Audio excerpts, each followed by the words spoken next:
Hello' everyone, মই জ্যোতি গগৈয়ে মোৰ চেনেলৰ অন্য এটা ভিডিঅ'লৈ আপোনালোকক পুনৰবাৰ স্বাগতম জনাইছোঁ।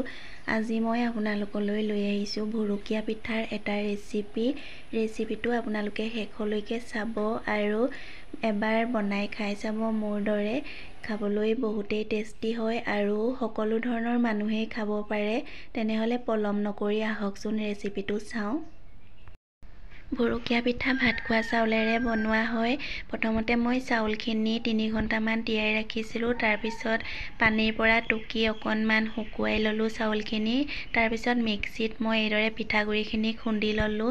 ইয়াতে মই অকণমান নিমখ দি লৈছোঁ এতিয়া আৰু আধা চামুচ বেকিং দিছোঁ। এইখিনি মই এতিয়া ভালদৰে মিক্স কৰি ল'ম।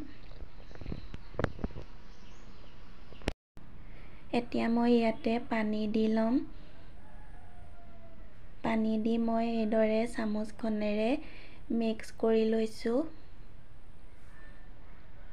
গোটেই পানীখিনি মই একেলগে দি দিয়া নাই, কমকৈ দি এইদৰে সানি লৈছোঁ, নহ'লে পনীয়া হৈ যাব পাৰে একেলগে পানী দি দিলে। গোটেইখিনি মই এইদৰে মিক্স কৰি ল'লোঁ। আৰু এতিয়া মই ইয়াতে অকণমান মিঠাতেল দি লৈছোঁ। মিঠাতেলখিনি দি মই আকৌ এবাৰ মিশ্ৰণটো এইদৰে বনাই লৈছোঁ।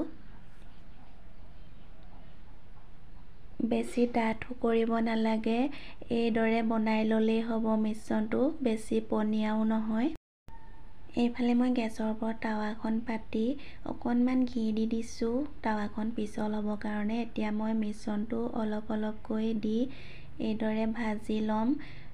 এতিয়া মই ঢাকনখন লগাই দিছোঁ। এয়া চাওকচোন কিমান ধুনীয়া হৈছে পিঠাটো। এতিয়া মই উলটিয়াই ল'ম। এয়া দেখিছেনে? এতিয়া মই বাকী কেইটা পিঠাও এইদৰে বনাই ল'ম।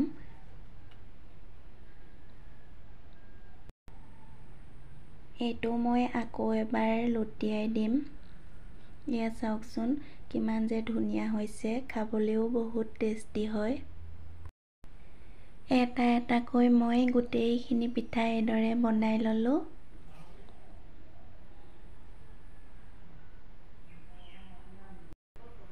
এয়া ভুৰুকীয়া পিঠা ৰেডি হৈয়ে গ'ল। এতিয়া চাহৰ লগত বা চচৰ লগত এইদৰে খাব পৰা যায়।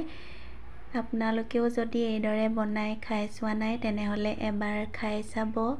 আৰু যদি আপোনালোকে মোৰ ভিডিঅ'টো চাই ভাল পালে তেনেহ'লে লাইক কৰিব আৰু মোৰ চেনেলটো প্লিজ ছাবস্ক্ৰাইব কৰি দিব। আজিলৈ বাই।